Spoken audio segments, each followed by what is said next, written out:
আজকে আমি গ্রামে গেছিলাম, একটু ভাবলাম যে আপনারা আমি গ্রামের দৃশ্যটা দেখিয়ে দিই। ভালো লাগলে লাইক কমেন্টস করবেন। Thank you. আমাদের গ্রামের সবচেয়ে পুরনো মন্দির, কৃষ্ণ মন্দির। কতদিনের তা জানি না, আমাদের জন্মের আগের থেকে। আগে মাটির ছিল এটা, এখন এটাকে পাকা বানিয়ে দেওয়া হয়েছে। এর নামে অনেক জমিও আছে, প্রায় 40 বিঘা জমি এই মন্দিরের নামে আছে। খুব জাগ্রত মন্দির, কৃষ্ণ মন্দির। আর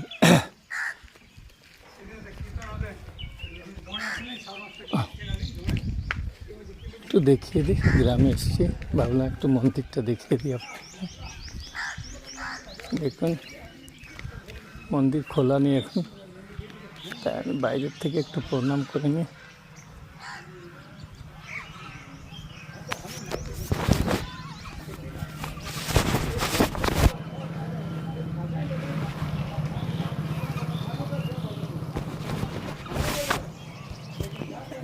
মন্দির চূড়া,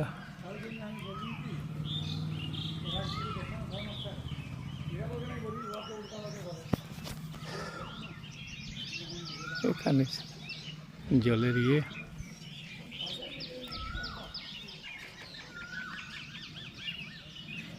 আগে এখানে আমরা দেখেছিলাম ছোটবেলায় মাটির ছিল মন্দিরটা।